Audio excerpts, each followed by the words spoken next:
In our last video, we were in Owensboro, Kentucky, where we took a stroll along Smothers Park. We checked out the historic downtown, and we learned about its most famous resident. In this video, we're in Asheville, North Carolina.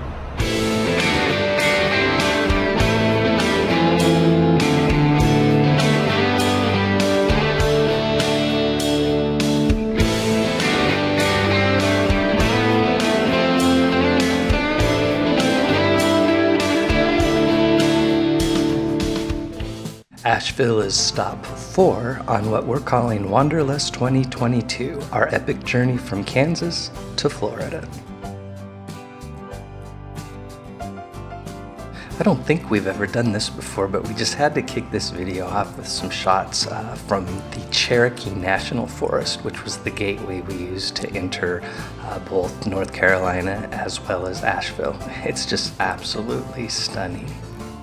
If you choose to do this trek in the summer, be prepared for some slow going through Pigeon Forge and Gatlinburg, Tennessee. So with that said, as per usual, Carol, give us a little bit of background on Asheville, North Carolina.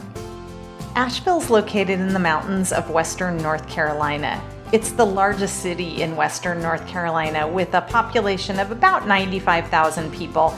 The metro area is about 469,000 people. Asheville is home to the Biltmore Estate. Now, we didn't go there in this video, but if you go to Asheville, it's definitely worth going to. It's pretty amazing to see.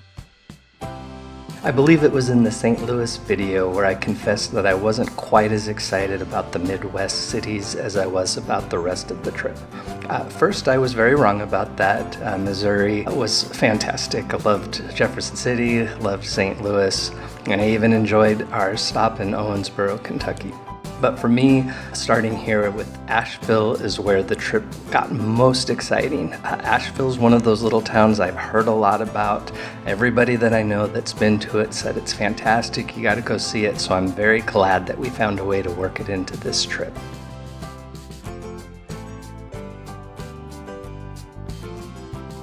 I really enjoyed exploring downtown Asheville. I have been there once before without Jeff, and I didn't have too much time to explore, but what I can say is the downtown's even more active and vibrant than it was 5 to 7 years ago when I was last there.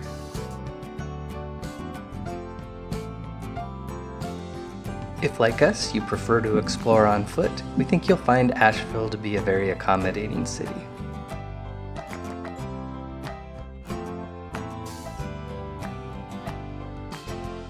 Asheville has a very vibrant art scene, both visual arts, as you can see through these murals throughout downtown, as well as music. Many of the places we passed had live music throughout the week.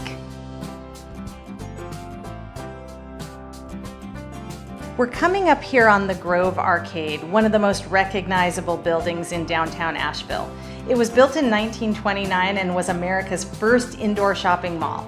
However, it's undergone many changes in its 100-year history. In 1942, all the businesses were evicted and it became a military base. Then in 1951, it became a National Weather Records Center. In the 70s, it was put on the Historic Register, and in the 1980s, the government announced it was going to remodel it. However, it wasn't until 1992 that the foundation actually started earning funds, and it reopened in 2002. As per our usual protocol, we took off cameras in hand but without much of a plan. For this video, almost all of it focuses on the downtown area, but we did wander a little bit into what is known as the South Slope Brewing District, which I'll talk about more in a little bit. As Caroline mentioned before, Asheville is known for its love of the arts. The downtown art district is filled with different galleries and museums, but there's also a river arts district where you can find old factory buildings that have been converted to artist studios.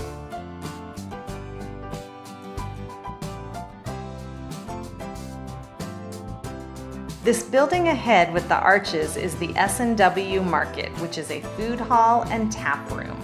It is home to the Highland Brewing Company, which is Asheville's original craft brewery, opening 25 years ago. This business started its life in 1929 as the S&W Cafeteria, which was part of a chain based out of Charlotte.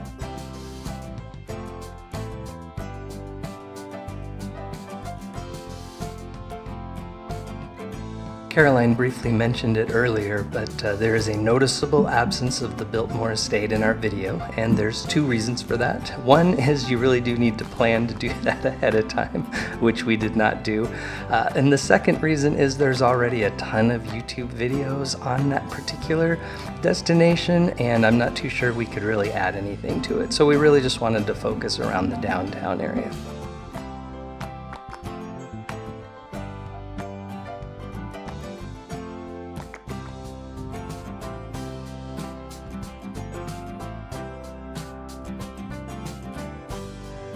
There's also deep roots in music in Asheville. There's over 25 venues in downtown alone that showcase live music.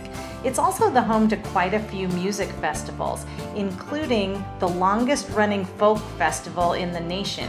That festival is known as Minstrel of the Appalachians. It's an organized mountain dance and folk festival and began in 1928.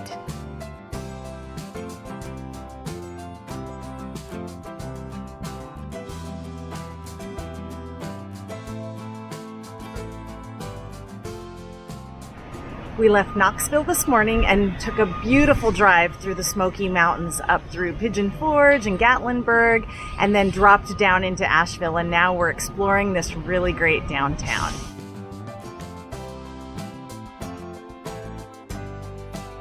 Here we are at Pack's Tavern, where we actually had dinner one night. It was built in 1907 by a lumber supply company, but rumor has it that in the 30s they did moonshine in the basement and lumber supply upstairs as their front. It's one of the oldest buildings in Asheville, and today it's a very delicious restaurant which offers a variety of local microbrews.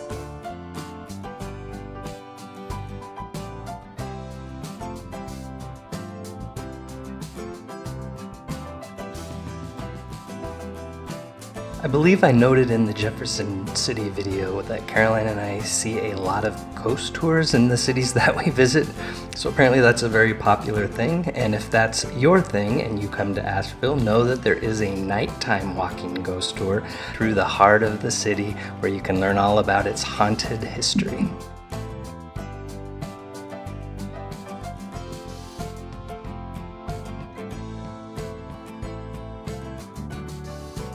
Here you catch a glimpse of the Foundry Hotel, which is a restored steel mill. Its original purpose was to provide the steel for the Biltmore Mansion.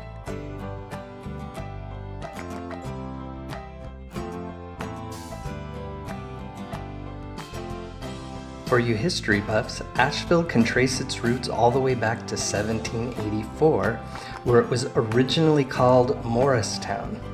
After its incorporation, the name was changed to Asheville to honor the North Carolina governor Samuel Ashe, who was the state's 9th governor from 1795 to 1798.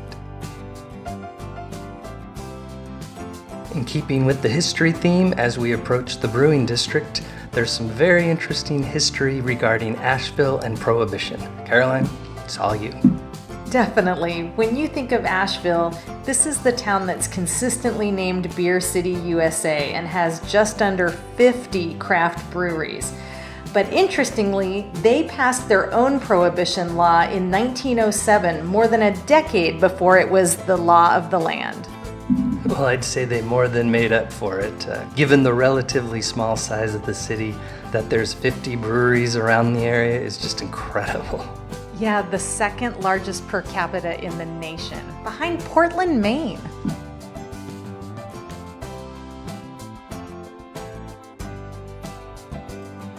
Circling back to Asheville's relationship with the arts, if you decide to visit this cool city, something you may want to be aware of is what is known as Lazoom.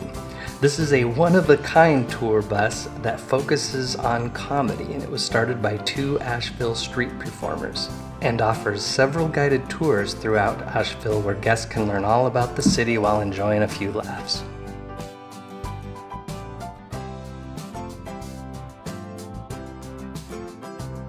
Another fun fact is that Asheville is home to a pinball museum, so you pay your $15 fee to go in and it's all you can play pinball. Pretty unique destination.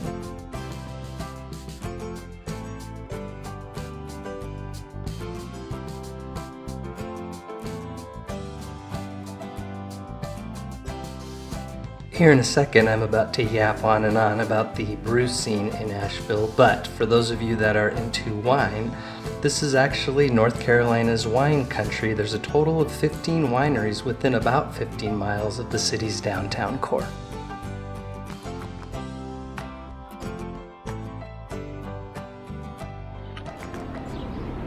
If you're a fan of craft breweries, Asheville is for you. There are craft breweries and brew pubs everywhere. This place is really fantastic. And for those of you that love wine, we've seen some local wine shops. And for those of you that love spirits, we've even seen some local distilleries.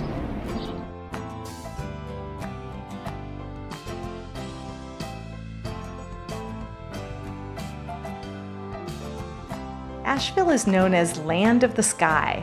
The moniker came when the area was referred to as that in a novel in 1876. City leaders quickly grabbed onto that, and it's not hard to see why. You can see these beautiful blue skies against the backdrop of the mountains. Absolutely gorgeous. We also learned that Asheville boasted one of the nation's first electric streetcars, starting in 1889. A few years later, a line was built to connect Biltmore Village with the courthouse to assist with transportation of supplies and laborers who were working on the Biltmore estate. And so we're clear when she says we learned, that means we Googled it. Right, we Googled it.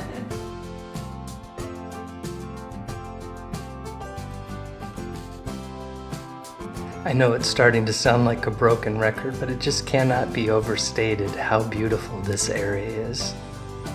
Just look at the mountains in the background. It's just fantastic.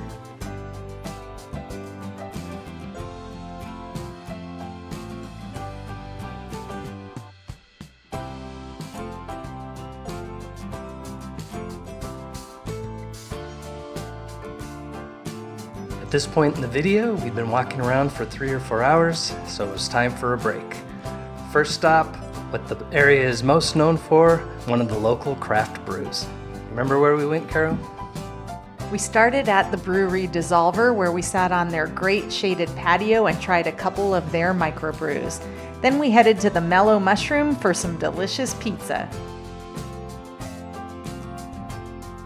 Yeah, there's really no shame in admitting one of our favorite things to do when we travel is taste the local cuisine and try the local drinks. So with that said, it's time to wrap this one up.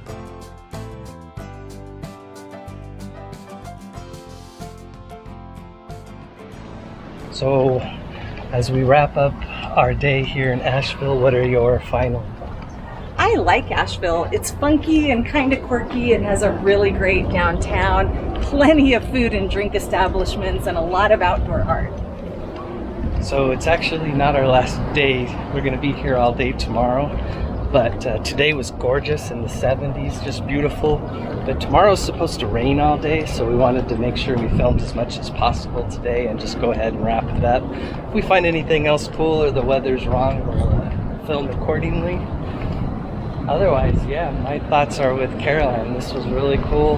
A lot of cool downtown shops, restaurants, breweries, all the things we love. So, all right, get off the couch. We'll see you next time. Cheers.